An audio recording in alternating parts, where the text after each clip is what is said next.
has always had the strangest friends.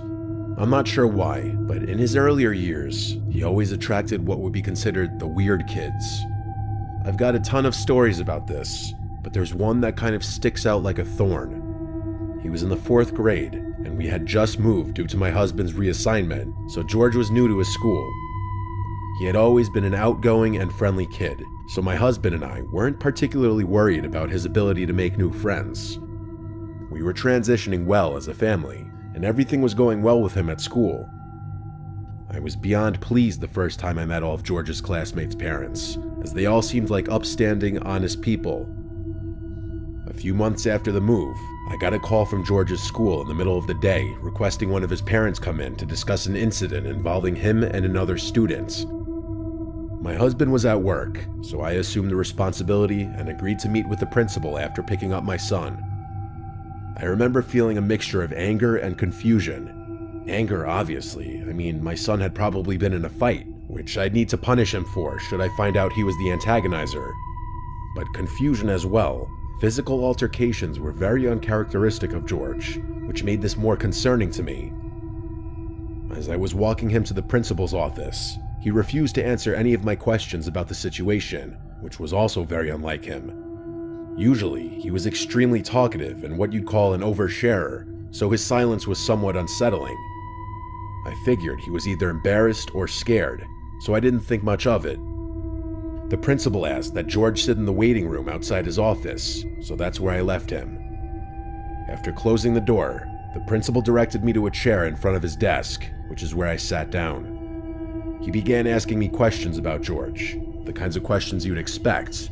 How is his behavior at home? Does he listen? Does he talk back? Is he respectful? You know, things like that. I had nothing but positive things to say. George was an extremely well-behaved and respectful boy, and that's not the mother in me. I was just telling the objective truth. Eventually, the principal told me why I had been called in. Apparently, George had gotten into a brief altercation with a classmate after recess, a boy named Sebastian. I asked about the circumstances of the fight, and this is what I was told. They had been the last 2 students outside, and they were walking up the stairs together. Seemingly out of nowhere, George pulled an eraser out of his pocket and struck Sebastian over the head with it, causing him to fall to the ground and start screaming. I was baffled. It was totally unlike George to do something like that without being provoked. Plus, I had heard about the Sebastian boy before. George spoke fondly of him, like they were close friends. I asked the principal more questions, but he didn't seem to have the answers, and ultimately admitted that no one had seen the incident, but both boys had independently confirmed details of the story.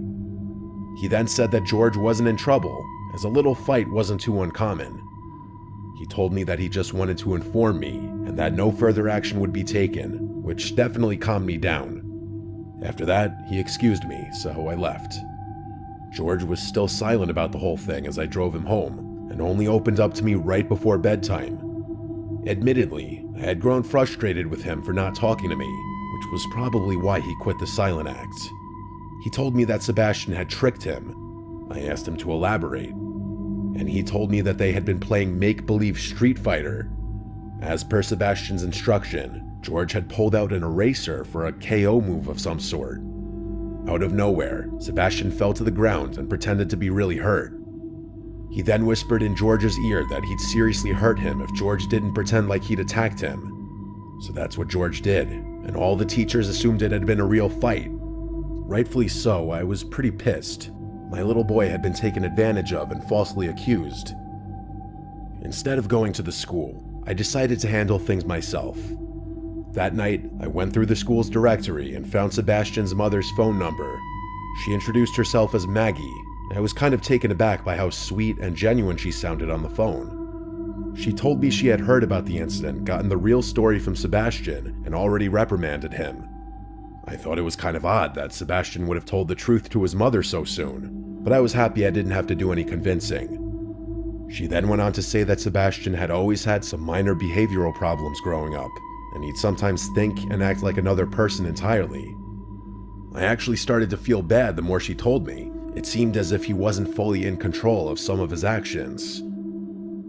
Maggie suggested that the boys schedule a sleepover to make up for the whole thing and become better friends, which I thought was a great idea. She offered to host, and I was appreciative of that. That weekend, I drove over to her house with George, who had returned to his bubbly, talkative self. Maggie invited me in, and the two of us got to know each other over some wine while the boys played in the basement. Like I said before, Maggie seems like a completely upstanding person, and I really enjoyed her company. I ended up staying for a few hours, and the time flew by. Eventually, I just had to ask about Sebastian's behavior, as it had been bugging me for a while. Her entire demeanor changed, and she lowered her voice a bit. She told me that he often had trouble making friends, and that he's seen a few doctors, all of whom think it's something he'll outgrow soon. She went on to say that he's gotten much better at controlling himself, and the fact that he was being more social at school was a good sign. I didn't inquire much more than that. I just wanted to make sure my son would be safe for the night. Maggie promised me George would be in good hands, and that Sebastian didn't have a history of getting physical or violent, more so just acting strange. That was enough reassurance for me. This woman was clearly genuine, and it actually felt kind of nice knowing that George would be helping Sebastian learn how to make friends. Eventually, it came time to leave, so I went downstairs to say goodbye to George. The two boys were laughing and playing Battleship. It looked like they were really getting along. I kissed my son goodbye and drove home. The next morning, I went to go pick him up. When I got to the house, he was waiting near the door with all his stuff and a smile on his face. I assumed the night went well. I said good morning to Maggie and packed George's stuff in the car. As we were driving away though, he started bawling out of nowhere. I asked him what was wrong in a concerned voice, and what he told me was quite literally jaw-dropping. George said that everything was going well until it came time to go to sleep. The boys had set up their sleeping arrangements in the basement, 2 air mattresses side by side. Everything seemed normal when they went to bed. But at some point in the night, George woke up. He wasn't sure why at first. Then he heard something. Whispering. It was coming from the bathroom. The door was slightly open, and there was a strange flickering light inside, not like a regular bathroom light. As George described it, it seemed more like a candle light. He listened closer and realized it was Sebastian talking. But he wasn't just talking, he was having a full conversation. George thought maybe he was on the phone or something, but the more he listened, the weirder it got. Sebastian wasn't calling himself Sebastian, he was calling himself Mr. Jim.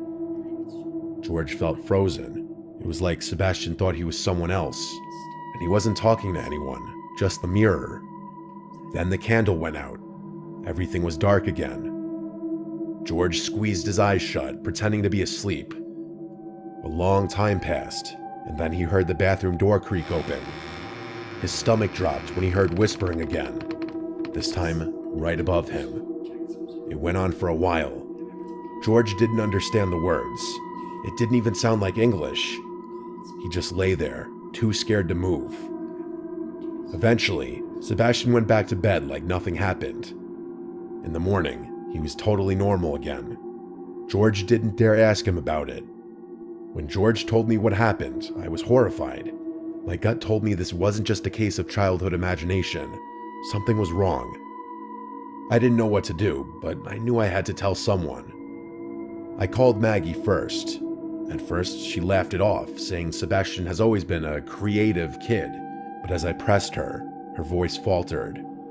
Eventually, she admitted that his so-called behavioral problems were more serious than she let on. One psychiatrist had even suggested he was showing signs of multiple personality disorder. They had already moved twice before, she told me in a hushed tone, because Sebastian had been kicked out of school. I was stunned, furious even. Why the hell hadn't she told me this before? Why would she put my son in danger like that? Then she did something unexpected. She begged me not to notify the school. I didn't know what to say. Part of me wanted to respect her wishes, but another part of me knew that something was very wrong. I blurted out, "Okay," and hung up the phone before she could respond. I told myself I'd make my decision by the end of the week, but I never got the chance. That Monday, Sebastian full-on attacked another student at recess. It was serious enough that the school sent out a statement to all the parents, though they kept the details vague.